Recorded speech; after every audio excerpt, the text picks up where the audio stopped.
Сәлеметсіздер ме, балалар? Бүгінгі музыка сабағының тақырыбы интеллектуалды музыка. Бүгінгі сабақта өтетініміз интеллектуалды музыкамен танысамыз.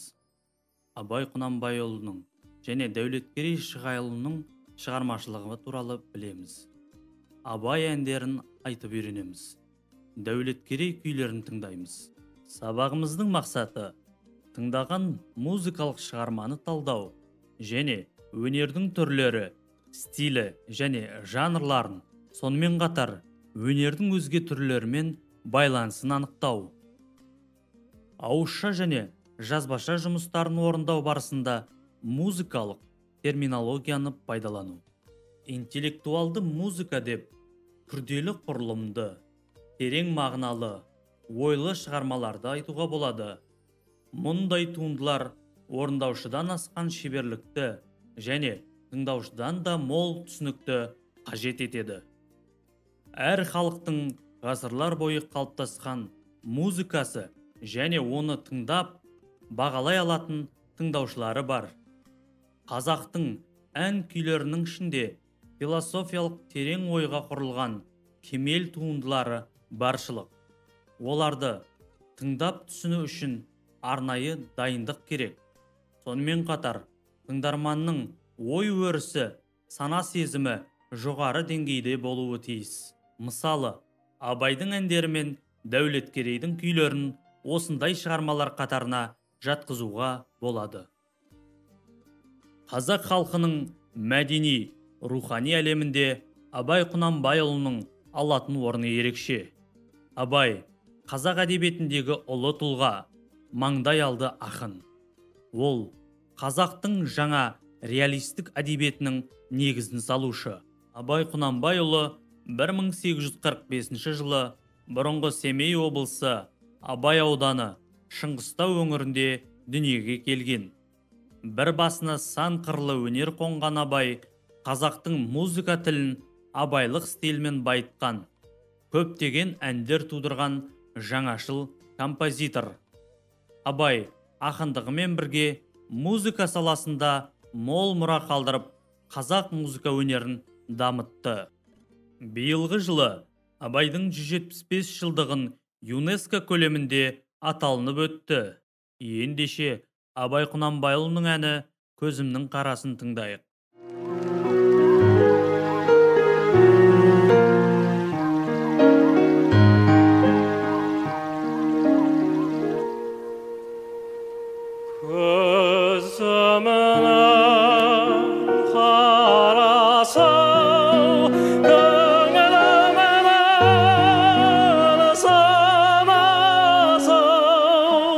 Бітпейді іштегі ғашықтық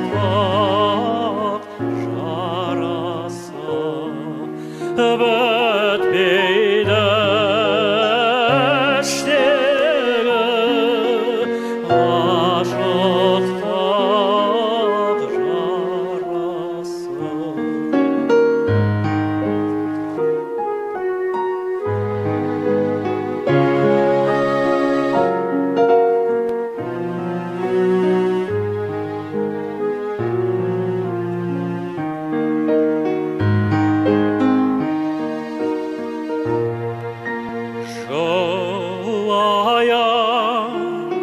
жарасы.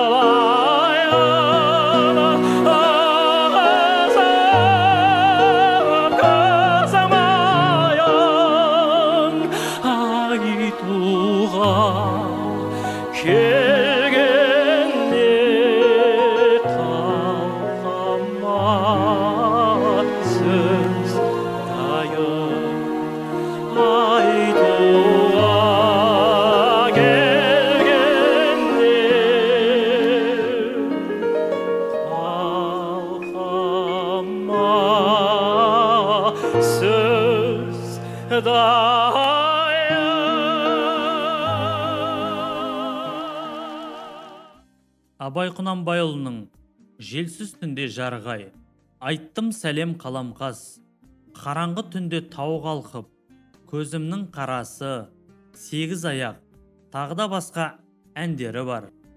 Ал Дәулеткерей Шығайұлына келетін болсақ, Батыс күйшілік мектебінің аса көрнекті тұлғаларының бірі Дәулеткерей Шығайұлы 1820 жылы Орал облысы Орда ауданы Қарамолда деген жерде дүниеге келген.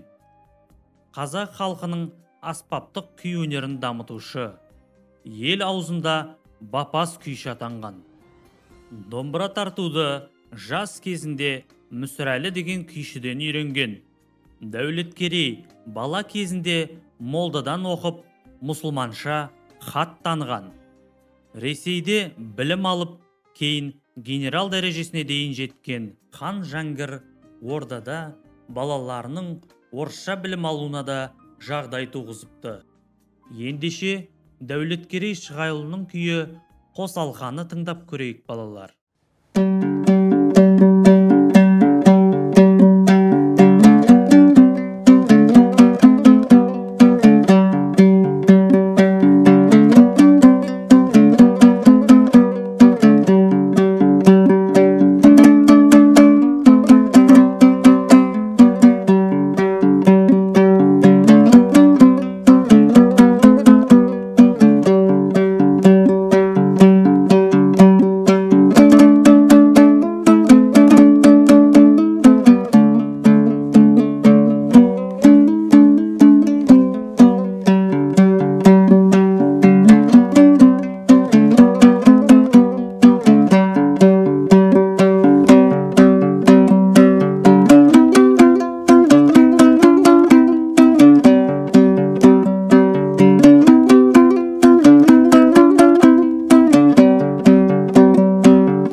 Ендеше үй тапсырмасын алайық. Абайдың тағы қандай әндері бар?